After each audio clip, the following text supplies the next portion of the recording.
ఓం శ్రీ గురుభ్యో నమః. శ్రీ మహాగణాధిపతయే నమః. హరి ఓం. నిర్నామ నిఖిలేశ్వర నిరంజనానందఘన త్రిపురా పరమేశ్వర గగన సింధు భైరవ్ మహావతార్ బాబాజీ శ్రీ శరణో నమః. విశ్వం గురుభ్యో నమః. సచ్చిదానంద గురుభ్యో నమః. ఓం శ్రీరామకృష్ణ సమర్థ సద్గురుదేవాయ నమః. ఓం శ్రీరామకృష్ణ సమర్థ సద్గురుదేవాయ నమః. మారెళ్ళ రామకృష్ణ మాస్టర్ గారి 75వ జన్మదినం రజతోత్సవ సంవత్సరం. ఈ సంవత్సరం కాలం పాటు కూడా ఆయన గురించి కార్యక్రమాలు అన్ని ఆశ్రమాల్లోనూ చేస్తున్నారు. దాంట్లో భాగంగా శ్వాస విజ్ఞానం తెనాలిలో అక్కడి నుంచి ఆయన వ్యాఖ్యానాన్ని వాళ్ళు ఒక 7 పుస్తకాలుగా విడుదల చేశారు గతంలో. ప్రస్తుతం అవి అందరికీ అందుబాటులో లేవు. ఆ తర్వాత వేరే వేరే వ్యాఖ్యానాలు కూడా శ్వాస గురించి, ప్రాణం గురించి, యోగాభ్యాసం గురించి చెప్పడం జరిగింది. అందుకని ఆయన చెప్పినటువంటి ఒక మినిమం 10 పుస్తకాలు యొక్క సారాంశాన్ని ఈ రాబోయే సాధకులందరికీ కూడా వాళ్ళు ఏ మార్గంలో ఉన్న క్రియాయోగం కావచ్చు, రాజయోగం కావచ్చు, ఏదన్నా ఏ మార్గంలో సాధన చేస్తున్నా వాళ్ళు ఏ గురు పరంపరలో ఉన్నటువంటి వాళ్ళకైనా, ధ్యాన మార్గంలో ఉన్నటువంటి వాళ్ళందరికీ ఉపయోగకరంగా ఈ శ్వాస విజ్ఞానం అనేటువంటి పుస్తకాన్ని నూతన సంవత్సరం ఉగాది సందర్భంగా ఈరోజు విడుదల చేయడం జరిగింది. 2000 సంవత్సరం నుంచి ఈ 2024 సంవత్సరం వరకు అనేక మంది గురువులతోటి అనుబంధం ఉంది. అందులో అరిపిరాల విశ్వం గారు మొట్టమొదట 2000 సంవత్సరంలో శ్రీ విద్యా ఉపాసకులైన ఆయన ద్వారా క్రియాయోగం, శ్రీ విద్య నేర్చుకోవడం జరిగింది. ఆ తర్వాత యోగి మోహన్ నెహ్రూ గారి ద్వారా పరాశక్తి మంత్రంతో కూడినటువంటి క్రియాయోగం, అది కూడా బాబాజీ మార్గమే. క్రియాయోగాన్ని కూడా ఆయన ద్వారా 4 సంవత్సరాలు సాధన చేశాం. తర్వాత 2015 నుంచి ఇప్పటి వరకు కూడా మారెళ్ళ రామకృష్ణ గారి సాహిత్యాన్ని, ఆయన అందించినటువంటి సాధనల్ని అందరికీ పనికొచ్చేలాగా ఆయన గాయత్రి మంత్రాన్ని, మహాలక్ష్మి మంత్రాన్ని విశేషంగా అన్ని ఆశ్రమాల్లో కూడా ప్రతి అమావాస్యకి, ప్రతి పౌర్ణమికి కూడా సాధనలుగా చేయించారు రామకృష్ణ మాస్టర్ గారు. అందులో ఈ శ్వాస విజ్ఞానం మన జీవితం మొట్టమొదట ఆరంభం శ్వాసతో ఆరంభం అవుతోంది. చివరికి జీవితం అంతం కూడా శ్వాస ఆగిపోతే జీవితం ఆగిపోతోంది. మరి అంత ప్రధానమైనటువంటి మన దేహంలో ప్రాణం ఈ శ్వాస ద్వారా తీసుకోవడము, ఈ శ్వాస గురించినటువంటి పరిజ్ఞానం, విజ్ఞానం బాగా ఎంత తెలిస్తే మన ఆరోగ్యం బాగుంటుంది, మన మానసిక స్థితి బాగుంటుంది, మనకు ఆధ్యాత్మిక పురోభివృద్ధికి కూడా అన్నిటికీ ముఖద్వారం శ్వాసే. కాబట్టి మన సుభాష్ పత్రి గారు పెద్దలు ఆయన సూచించినట్లుగా శ్వాస మీద ధ్యాస అంటే ఎలా, కేవలం శ్వాస మీద ధ్యాస అంటే దాని లోపల ఎంతవరకు మనం ఆ ప్రాణం గురించి, అన్ని ప్రాణాల గురించి ఎలా తెలుసుకోవాలి, ఏంటి, మనలో ఉన్న చక్రాల్ని ఎలా శుద్ధిపరచుకోవాలి. అందరు గురువులు కూడా ఒక్కటి గమనించండి, ఎవరు చెప్పిన మార్గాలు వేరువేరు అయినా కూడా గమ్యం ఒకటే. ఏ గురువు చెప్పినా. రామకృష్ణ గారు అఖండ గురుసత్తా అంటే ఇక అఖండ గురుసత్తా అని ఈ రకంగా ఆయన 14 మంది గురువుల్ని 7 జంటలుగా, అంటే 7 కిరణాలు, సూర్యుడి నుంచి భూమికి ప్రసరించేటువంటి ప్రధాన కిరణాలు 7. ఆ 7 కిరణాలు 7 జంటలుగా, 7 ఆశ్రమాలుగా భూమి మీద మహానుభావులందరూ అవతరించారు. అందులో ప్రధానంగా ఈశ్వరాంశ సంభూతుడు భగవాన్ రమణ మహర్షి, ఆయన సూచించింది కూడా నువ్వెవరో తెలుసుకో. నేను అనేటువంటి భావన మనకి హృదయంలో ఎలా అయితే స్ఫురిస్తోందో, ఆ హృదయంలో ఉన్నటువంటి దాన్ని తెలుసుకోవాలంటే కూడా ఈ శ్వాస ద్వారానే తెలుసుకోవాలి. అందుకని ఈ పుస్తకంలో కర్మ ప్రకారంగా ఎలా ధ్యానం చేయొచ్చు, కర్మ ధ్యానం, భక్తి జ్ఞానం, భక్తి ద్వారా ఎలా ధ్యానం చేయొచ్చు, జ్ఞాన మార్గంలో ఎలా ధ్యానం చేయొచ్చు అనేటువంటివన్నీ కూలంకుషంగా వివరాత్మకంగా రాయడం జరిగింది. అలాగే మన దేహంలోని చక్రాలని ఎలా శుద్ధిపరచుకోవాలి, మంత్రం ద్వారా, మంత్ర బీజాక్షరాల ద్వారా ఎలా శుద్ధిపరచుకోవాలి చక్రాలని, అలాగే ధారణ, ఆయా చక్రాల్లో ధారణ ఎలా చేయాలి, యోగ మార్గం, జ్ఞాన మార్గం, 2 మార్గాల్ని భగవంతుడు సూచించాడు మనకి. అందుకని యోగ మార్గం లేనిది జ్ఞాన మార్గం కూడా అంత సులభంగా జరగదు. గత జన్మల్లోనే గనక యోగ ప్రాప్తి కలిగినటువంటి వాళ్ళకి ఈ జన్మలో ఏ వయసులోనైనా కానీ వాళ్ళకి ఆ జ్ఞాన స్ఫురణ కలిగి, ఆ లోపల ఉన్నటువంటి చైతన్యం యొక్క స్ఫురణ కలిగి, వాళ్ళు కొంతమంది మాత్రం ఆ జ్ఞాన మార్గంలో పరిపూర్ణత సాధించగలుగుతారు. అందుకని చాలా వరకు ఎక్కువ శాతం మనందరం కూడా యోగంలోనే ఉండాలి, యోగాభ్యాసమే చెయ్యాలి. భగవద్గీత 18 అధ్యాయాలు కూడా యోగాన్నే యోగశాస్త్రేణ అని సూచిస్తోంది. అర్జునుడికి కూడా యోగయుక్తో భవార్జున, అన్నిటికన్నా, తపస్సు కన్నా, కర్మ కన్నా, భక్తి కన్నా, అన్నిటికన్నా యోగం గొప్పది అని శ్రీకృష్ణ భగవానుడి యొక్క సందేశం. ఈ విధంగా ఈ శ్వాస విజ్ఞానంలో మనం మొట్టమొదట నాడీ శుద్ధి దగ్గర నుంచి, అంటే మనం సాధకులందరూ కూడా ఒక క్రియాయోగం, ఉదాహరణకి క్రియాయోగం యొక్క డెఫినేషన్ ఏంటి అనేది తెలుసుకోగలిగితే, పతంజలి యోగంలో తపః స్వాధ్యాయ ఈశ్వర ప్రణిధాన, ఇది మూలం. ఏ యోగానికైనా కూడా మనం పేర్లు ఏ రకాల్లో పెట్టుకున్నా కూడా తపః స్వాధ్యాయన, తపస్వాధ్యాయ ఈశ్వర ప్రణిధాన, ఈ 3 ప్రధానంగా అవసరం. మనకి మొట్టమొదట మనకి తపన ఉండాలి. మన దేహం బాగుపరుచుకోవాలని, మనం ఆరోగ్యంగా ఉండాలని, మన మానసిక స్థితి సక్రమంగా ఉండాలని. సమత్వం యోగయుచ్యతే అంటాడు భగవద్గీతలో. ఎప్పుడు కూడా మన మనస్సు, మన బుద్ధి బ్యాలెన్స్గా ఉండాలి, మన శరీరము నిలకడగా ఉండాలి. ఏ ఒడిదుడుకులు లేకుండా బాహ్యమైనటువంటి ఎటువంటి పరిస్థితుల్లోనైనా కూడా, ఇప్పుడు రాబోయే ఈ సంవత్సరం క్రోధి నామ సంవత్సరం. ఎంతోమంది పంచాంగకర్తలు, పెద్దలు ఇప్పటికే సూచించారు ఈ నూతన సంవత్సరం గురించి. అందులో కుజుడు రాజుగాను, శని మంత్రిగాను ఉండడం జరిగింది. అంటే మనకి ఈ ఆధ్యాత్మికంగా యోగ ప్రకారంగా మనం ఏం అర్థం తీసుకోవాలి అంటే, కుజుడు అంటే ప్రాణశక్తి, అంటే మనకి సూర్యుడు అంటే ఆత్మ, చంద్రుడు అంటే మనస్సు, కుజుడు అంటే ప్రాణశక్తి. ఈ విధంగా ఈ 9 గ్రహాలకి యోగపరమైనటువంటి అర్థాలు వేరున్నాయి. ఆ రకంగా కుజుడు అంటే ప్రాణశక్తి. అందుకని ఏం సూచిస్తోంది? మాస్టర్ గారు చెప్పినట్టు నేచర్ ఈజ్ ఆల్వేస్ కరెక్ట్. ప్రకృతి ఎప్పుడూ సహజమే అంటారు ఆయన. ప్రకృతిలో 60 సంవత్సరాల్లో ఒక్కొక్క సంవత్సరం ఒక్కొక్క పేరు మీద ఉంటుంది. వాటి గురించి మనం ఎక్కువ ఆందోళన పడాల్సిన అవసరం లేదు. అవి సూచన చేస్తూ ఉంటాయి మనిషికి, మానవుడికి. అందుకని ప్రాణశక్తిని అభివృద్ధి చేసుకోండి అని సూచిస్తోంది ఈ నూతన సంవత్సరం.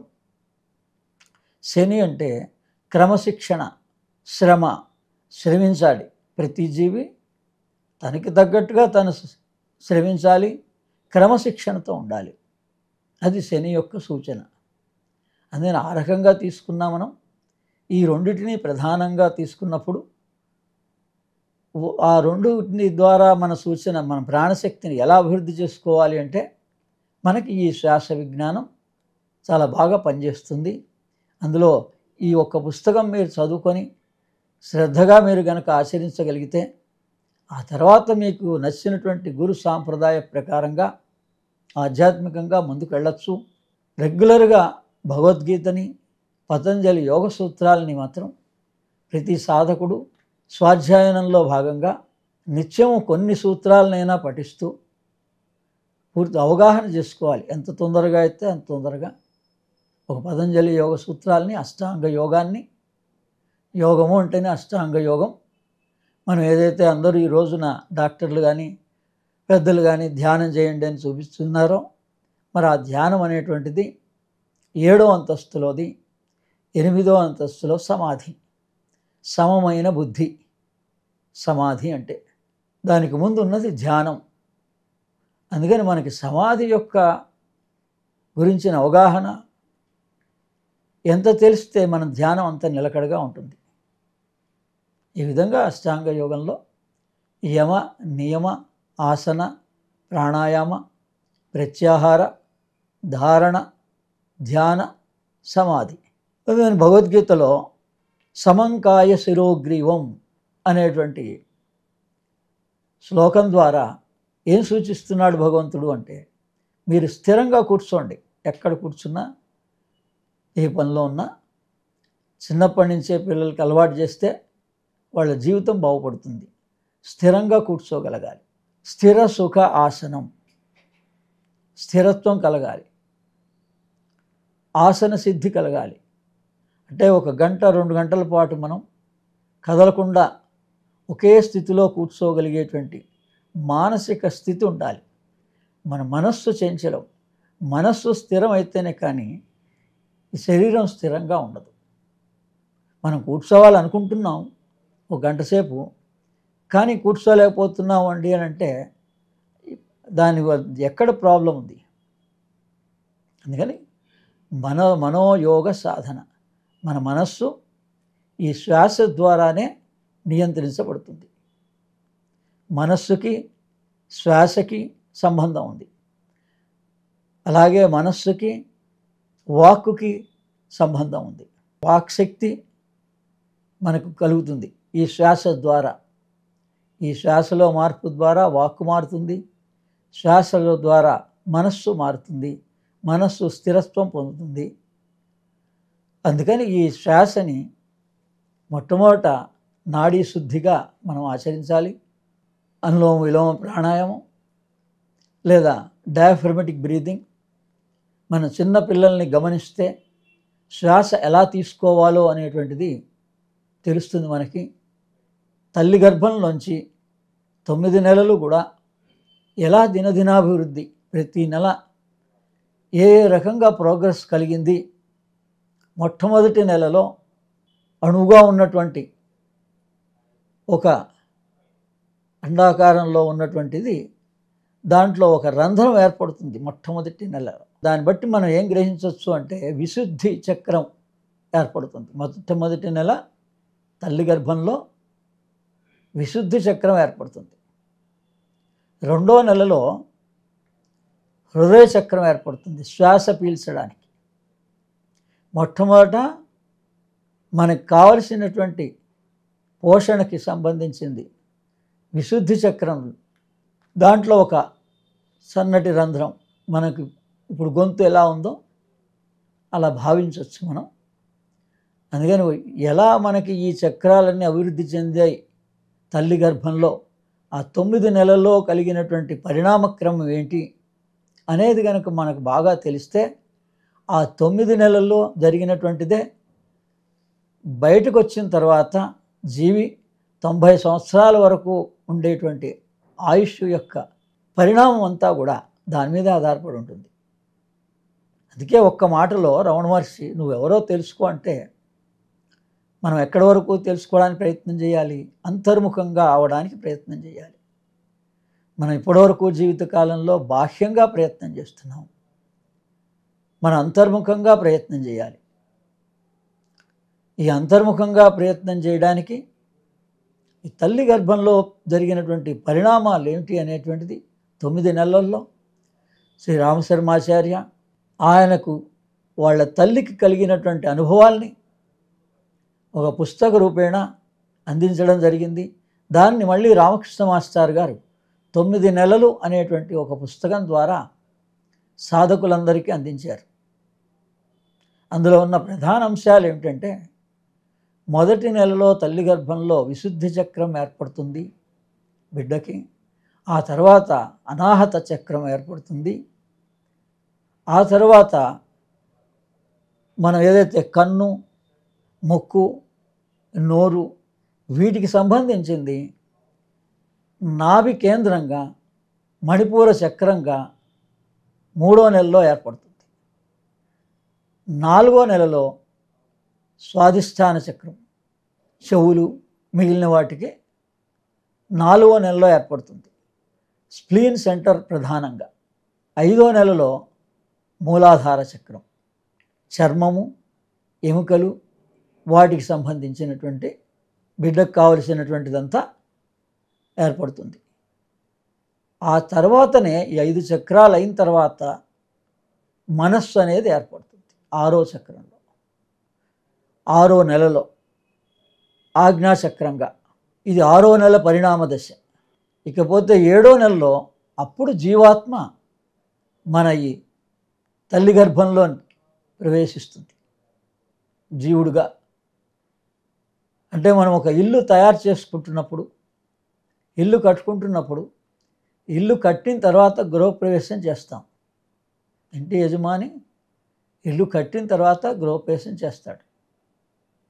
అలాగే ఒక రాజుగారు రాజు కోటను ఏర్పాటు చేసిన తర్వాత అందులో రాజు యొక్క స్థానం ఏర్పడుతుంది.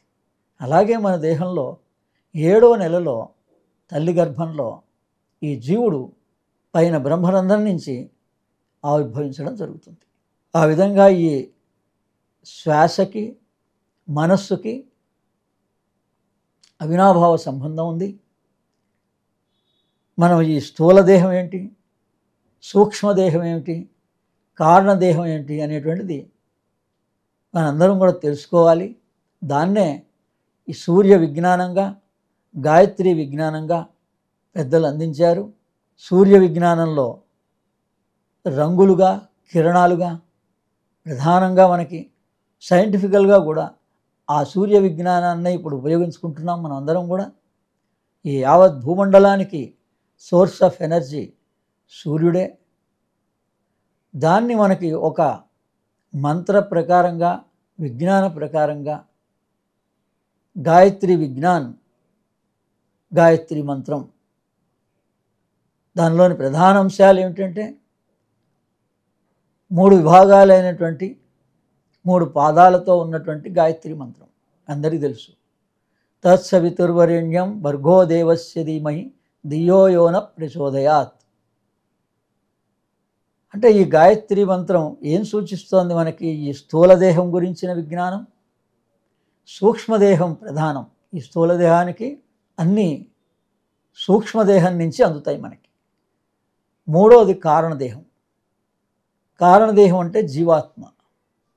ఆత్మ, మనసు, బుద్ధి ఈ 3 కలిస్తే జీవాత్మ. ఇది మన కారణదేహం. ఆ కారణదేహంలోనే ఈ ఆత్మ గురించిన పరిజ్ఞానం, ఈ సూక్ష్మదేహం గురించిన పరిజ్ఞానం తెలవని కారణంగా అజ్ఞానంగా ఉంది. దాన్నే ఇంకో పేరు ఏం చెప్తారంటే అజ్ఞానమే కారణదేహం అంటారు. అంటే దాని అర్థం ఏంటి? మనందరం నిజంగా ఆత్మస్వరూపులమే, మరి ఆ జ్ఞానం మనకు కలగటం లేదు. తర్వాత మనస్సు, బుద్ధి. మరి బుద్ధిని మనం ఉపయోగించుకుంటున్నామా సక్రమంగా? లేదు. అందుకని ఆ బుద్ధిని ఉపయోగించుకోవడం కోసం గాయత్రి మంత్రం అనేటువంటిది పెద్దలు అందించారు. దాన్నే సూర్య విజ్ఞానంగా కూడా అందించారు. సూర్య విజ్ఞానంలో మనం ఈ రోజున ఏ వస్తువు ఉపయోగించుకుంటున్నా, ఏదైతే చూస్తున్నారో ఈ టీవీ మాధ్యమంగా ఈ చూస్తున్నటువంటిది కూడా, ఇవన్నీ అన్ని పరికరాలు కూడా కరెంటుతో ముడిపడి ఉన్నాయి, ఎలక్ట్రిసిటీతో ముడిపడి ఉన్నాయి. మరి ఆ ఎలక్ట్రిసిటీ RYB అంటే 3 ఫేసులుగా మనం దాన్ని ఉపయోగించుకుంటున్నాం. 3 కలర్స్గా, ఎరుపు, పసుపు, నీలం రంగు, 3 రంగులు అందుకని ఈ 3 రంగులు దేనికి కలర్ మెడిటేషన్ అని మాస్టర్ గారు అందించారు.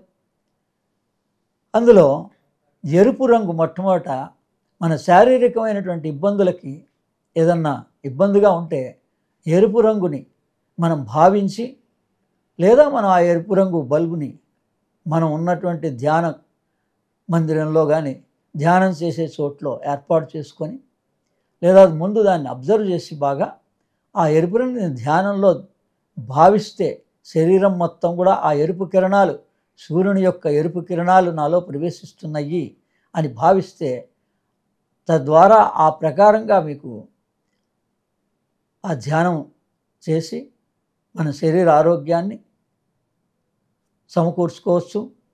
రెండవది, జ్ఞానం కావాలి అని అంటే పసుపు రంగు. పసుపు రంగు ద్వారా, పసుపు రంగు కిరణాల ద్వారా మనం జ్ఞానాన్ని పొందవచ్చు. తర్వాత ప్రేమతత్వాన్ని పెంపొందించుకోవాలి అంటే నీలం, ఆకాశం, బ్లూ స్కై అంటారు, అటువంటి రంగుని మనం భావించి, లేదా అటువంటి రంగు బల్బుతోటి మనం ఏర్పాటు చేసుకొని ధ్యానం చేసినట్లయితే మనకు కావలసినటువంటి ప్రేమతత్వము, శాంతి చేకూరుతాయి. ఈ విధంగా సూర్యకిరణ విజ్ఞానం, గాయత్రి విజ్ఞానం మన యోగ ధ్యాన ప్రకారంగా ఉపయోగించుకోవచ్చు. ఆ విధంగా ఈ శ్వాస విజ్ఞానంలో చాలా విషయాలు రాయడం జరిగింది. అలాగే దేహో దేవాలయ, మనం బయట ఏదైతే క్షేత్రాలుగా చూస్తున్నామో ఆ క్షేత్రాలన్నీ కూడా మన దేహంలోనే ఉన్నాయి. అసలైతే వేదం ఏం చెప్తోంది? అండాండే స పిండాండే, ఈ బ్రహ్మాండంలో ఏముందో అవన్నీ కూడా మన దేహంలోనే ఉన్నాయి. అంటే ఈ బ్రహ్మాండంలో మనకు కనిపించేది సూర్యుడు, చంద్రుడు, భూమి ప్రధానంగా, ఆ పైన నక్షత్రాలు, నక్షత్ర లోకం. అందుకని ఆ సూర్యుడే మన హృదయంలో ఉండేటువంటి ఆదిత్య స్వరూపం. దాన్నే ఆదిత్య హృదయంగా భగవాన్ అగస్త్యుల వారు, అగస్త్యో భగవాన్ ఋషి, శ్రీరామచంద్రుడు అంతటి వాడికి ఆదిత్య హృదయంగా ఆత్మస్వరూపాన్ని ముమ్మారు ప్రదక్షిణం చెయ్యంటే మనం లోపల ఆత్మ చుట్టూ ప్రదక్షిణం చేయాలి. అది తెలవాలి కదా ముందు. అందుకని ఆ ప్రయాణం మూలాధారం నుంచి సహస్రారం వరకు, సహస్రారం నుంచి మూలాధారం వరకు, మళ్ళీ మూలాధారం నుంచి సహస్రారం వరకు, అలా లోపల ప్రయాణం ఆ విధంగా జరుగుతుంది. అదే రకంగా సూర్యుడు అయిపోయిన తర్వాత చంద్రుడు అంటే మనస్కారకుడు. చంద్రమా మనస్సోజ్జాత అని, చంద్రుడు బయట చంద్రుడన్నా మన దేహంలో మనస్సు అన్నా ఒకటే.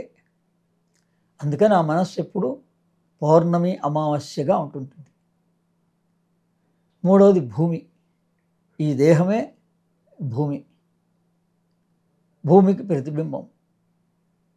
అందుకని ఇది స్థిరంగా ఉండి ఈ భూమి చుట్టూ చంద్రుడు తిరుగుతున్నాడు అంటే మన మనస్సు శరీరం చుట్టూ తిరుగుతూ ఉంటుంది. స్థిరంగా ఉన్నటువంటిది ఆత్మ, సూర్యుడు. ఎప్పుడైతే మనం ఆ జీవాత్మని శ్వాస ద్వారా గమనించి తెలుసుకోగలుగుతామో, స్థిరత్వాన్ని పొందగలుగుతామో, అప్పుడు మన మనస్సు కుదుటపడుతుంది. ఇవన్నీ కూడా యోగ ప్రక్రియలు, యోగ సాధన. ఈ విషయాలన్నింటినీ కూడా కూలంకుషంగా ఈ పుస్తకంలో రాయడం జరిగింది. మన దేహంలో ఉండేటువంటి క్షేత్రాలు, బాహ్యంగా ఉన్న క్షేత్రాల్లో మొట్టమొదట హరిద్వార్. ఆ హరిద్వార్కి ప్రతిరూపం మన మూలాధారంలో ఉన్నటువంటి మూలాధార సంబంధమైనటువంటిది చక్రం. తర్వాత 2 కంచి. కంచి కామాక్షి అంటే కామ సంబంధమైనటువంటివి నియంత్రణలో పెడుతుంది. ఆమె మనకు కలిగే కోరికల్ని నియంత్రిస్తుంది. దాని స్థానం స్వాధిష్టాన చక్రం. బయట కంచికి మనలో ఉండేటువంటి దానికి స్వాధిష్టానానికి సంబంధం ఉంది. ఆ తర్వాత 3వది అయోధ్య. మణిపూర చక్రానికి అయోధ్యకి సంబంధం ఉంది. అలానే దాని తర్వాత మధుర, హృదయానికి మధురకి సంబంధం ఉంది. విశుద్ధి చక్రానికి ఉజ్జయిని, బయట ఉన్నటువంటి ఉజ్జయిని మహాకాళేశ్వరం, ఆ ఉజ్జయిని క్షేత్రానికి విశుద్ధ చక్రానికి సంబంధం ఉంది. ఇకపోతే కాశీ, ఆజ్ఞాచక్రం కాశీ. సహస్రారం గుజరాత్లో ఉన్నటువంటి క్షేత్రాన్ని సహస్రారం. అందుకని ఈ మూలాధారం నుంచి సహస్రారం వరకు ఈ బయట క్షేత్రాలు ఎలా అయితే ఉన్నాయో ఆయా క్షేత్రాలు మన దేహంలోనే ప్రతిబింబిస్తున్నాయి. అందుకని అక్కడ ఎప్పుడైతే ఆయా చక్రాల్లో మనకు గనక ఇబ్బందులు ఉంటే ఆయా క్షేత్రాలకు వెళితే మనకు కావలసిన ఉపశమనం కలుగుతుంది. ఆ రకంగా కూడా విజ్ఞానం మనకు అందిస్తున్నారు పెద్దలు. ఆ రకంగా ఉపయోగించుకోవాలి. అంతేగాని మనం ఏదో చూసి రావడానికి, మనకేదో సమయం ఉంది, ఖాళీ ఉంది కదా అని ఒక్కొక్క క్షేత్రానికి వెళ్ళడానికి ఆ రకంగా వెళ్ళకూడదు. ఈ రకంగా మన దేహంలో ఉన్నటువంటి క్షేత్రాల్ని, చక్రాల్ని, వాటి పరిజ్ఞానాన్ని మనం తెలుసుకొని వాటిని మనమే పరిశుద్ధం చేసుకోవాలి. ఆ చక్రాల్ని పరిశుద్ధం చేసుకోవాలి.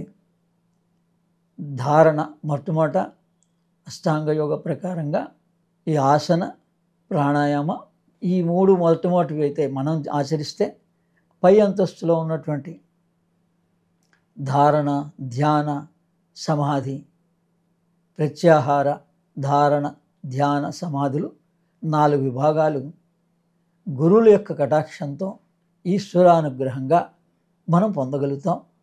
మన ప్రయత్నం వరకు ముందు యమ, నియమ, ఆసన, ప్రాణాయామ, గురువు చెప్పిన పద్ధతిలో నియమాలు పాటించి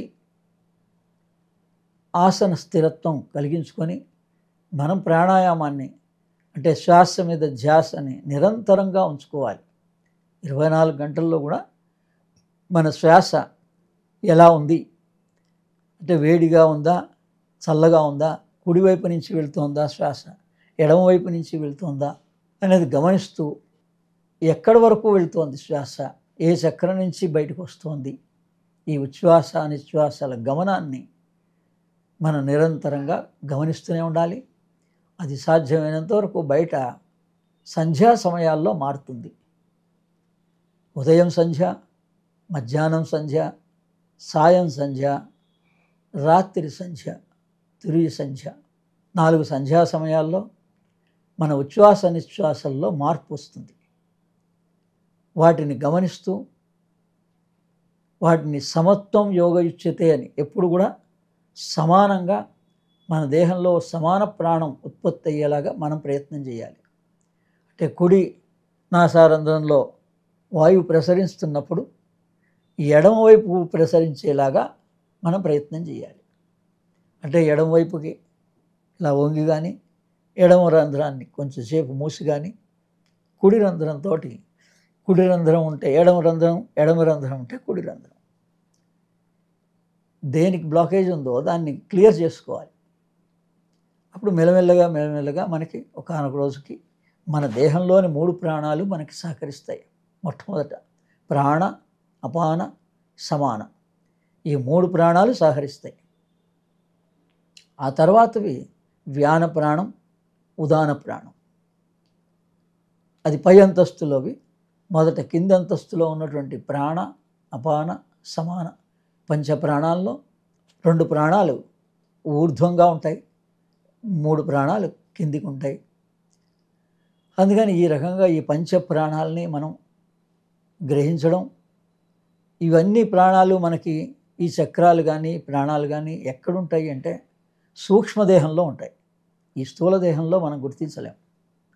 అందుకని సూక్ష్మదేహ పరిజ్ఞానం కావాలి సాధకుడికి. మాస్టర్ సివివి ఈ విషయంలో, ఈ స్థూల సూక్ష్మదేహంలో ఆయన వచ్చిందే సాధకులందరికీ ఏం వాగ్దానం ఇచ్చారంటే, మీ సూక్ష్మదేహాన్ని నేను పటిష్టం చేసి మీ ప్రాణాల్ని స్థిరపరుస్తాను, నన్ను మీరు ధ్యానం చేయండి చాలు అన్నారు. అందుకని మనం ఏదో సమయంలో ఉదయం ఒక అరగంట, సాయంత్రం ఒక అరగంట.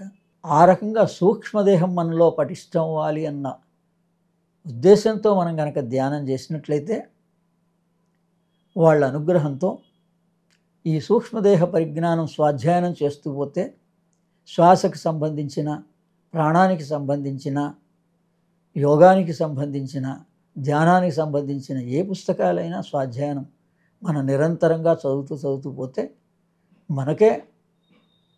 మనం ఒక కోర్సు నేర్చుకుంటున్నాము అని భావిస్తే కనీసం ఒక 4 సంవత్సరాలు 3 సంవత్సరాలు ఎలా అయితే శ్రద్ధతో చదువుతామో మన జీవితం బాగుపడుతుంది. ఆ విధంగా 3-4 సంవత్సరాలు సూక్ష్మదేహం గురించి మొట్టమొదటి సాధకుడికి పరిజ్ఞానం కలగాలి. మన మామూలుగా ప్రాణం మనకి 2 విభాగాలుగా అందుతుంది.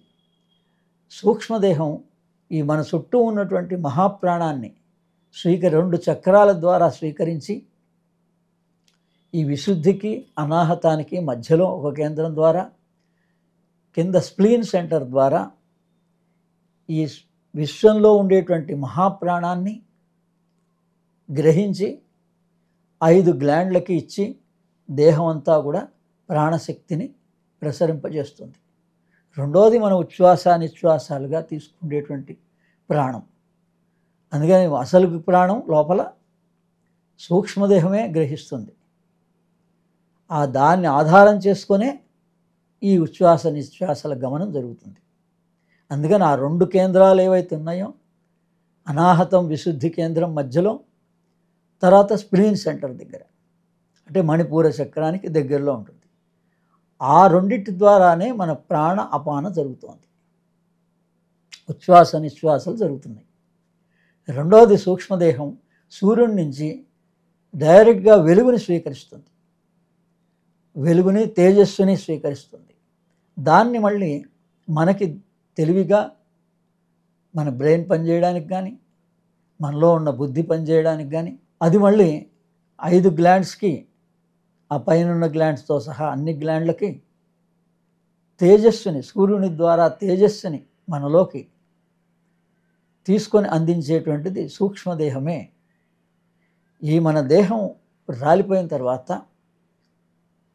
ఉండేది సూక్ష్మదేహమే. అందుకే గురువులందరూ కూడా ఇప్పటికి కూడా వాళ్ళ ద్వారా సందేశం అందుతోంది.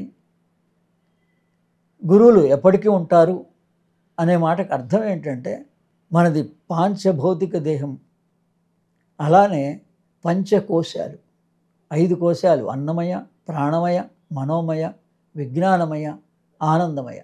ఆ 5 కోశాల్లో ఈ స్థూలమైనటువంటి అన్నమయ కోశం ఒక్కటే వాళ్ళు వదిలేస్తారు ఎప్పుడు కావాలనుకుంటే.